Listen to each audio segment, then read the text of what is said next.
Well, let's start with that earthquake in eastern Turkey. And we now have Obeda Hito joining us from Gaziantep in the east there. Obeda, what have you heard so far from authorities?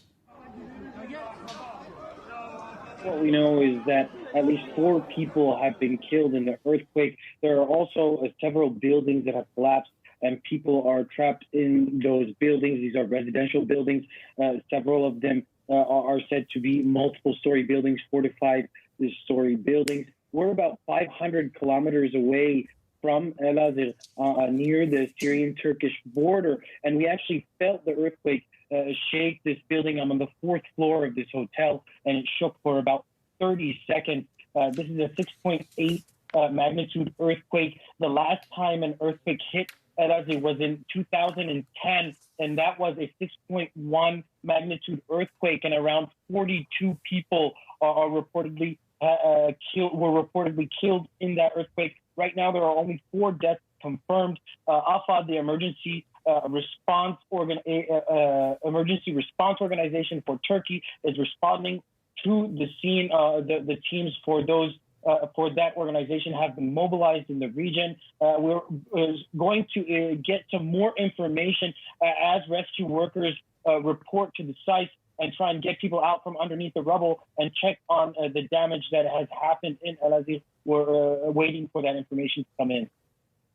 Obeda, there are reports, and actually you've confirmed that now, that this earthquake is so massive that it's been felt in neighbouring countries even. But just tell us about Turkey's preparations for earthquakes, because there are obviously, routinely earthquakes in the country, and they have quite a lot of experience in handling them.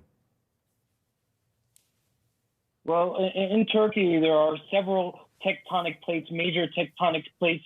In Elazığ specifically, Elazığ sits on the East Anatolian plate. This is where the Anatolian plate and the Arabian plate meet, and they regularly move. But when they move in such a way that it creates such a huge magnitude earthquake, the damage is very severe. In 2010, when the earthquake hit Elazığ, many villages actually were completely wiped out. Most of the houses there are smaller homes, 1 or 2-story buildings, and they are not equipped to survive earthquakes.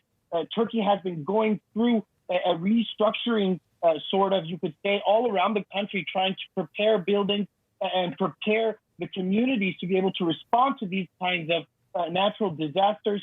Turkey is well prepared for these disasters, as they have had experience with these kinds of disasters in the last several years. The AFAD emergency responders are already on the scene, and as you can see, the viewers can see, there are already people being treated, injured people being escorted to the hospital.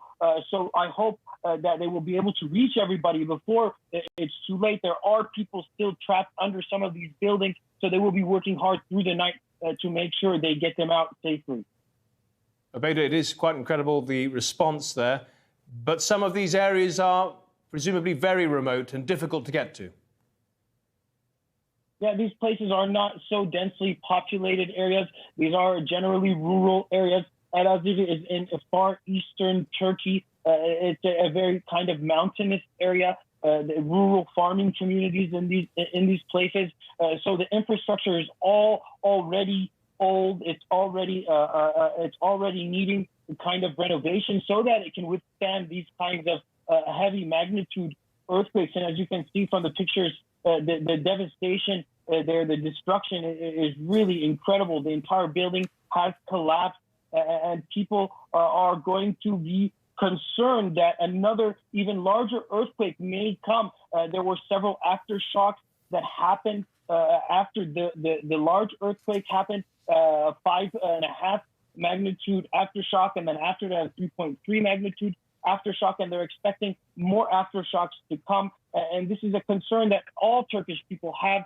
In 1999, there was a very large earthquake that killed tens of thousands of people, and some of the blame for the high death count was that the infrastructure was not prepared and emergency responders were not prepared to respond to these kinds of natural disasters. Since then, Turkey has invested a lot of time and effort and money and training to prepare communities for these kinds of moments. And we hope that all of that will be beneficial tonight to all of the families who are affected by this disaster. Just one more question for you, Obaida, before you go. I mean, of course, we're going to be coming back to you throughout the evening for updates. But for our viewers who are just joining us, can you just describe the moment you felt the quake yourself? Yeah, I was sitting in my hotel room, and I'm sitting in the same chair that I'm sitting in now, looking at the same screen that I'm looking at right now. And everything just started to move. At first, I wasn't sure what was happening. My chair started to move left and right underneath me. And then I looked up and I saw the closet in front of me shaking. My coat is hanging on the door of the closet, and it started moving left and right. I thought it was going to end. I picked up the phone and I called my colleagues who are in the hotel with me as well. And they told me there's an earthquake going on. And it kept going for several seconds. It must have been more than 30 seconds. The shaking was ongoing. I heard outside in the street, some people started to talk in a loud voice. I'm sure many people felt the panic after the shaking started. It was quite disturbing. However, thankfully, where we are, it wasn't so severe. And we hope that everybody stays safe and watches out for any kinds of aftershocks or any other kind of structural damage to the buildings that they're walking around or living in, so that they don't get hurt by anything else. Obaida, thank you very much for the update. We will be coming back to you throughout the evening and keeping our viewers up to date with this terrible earthquake in eastern Turkey.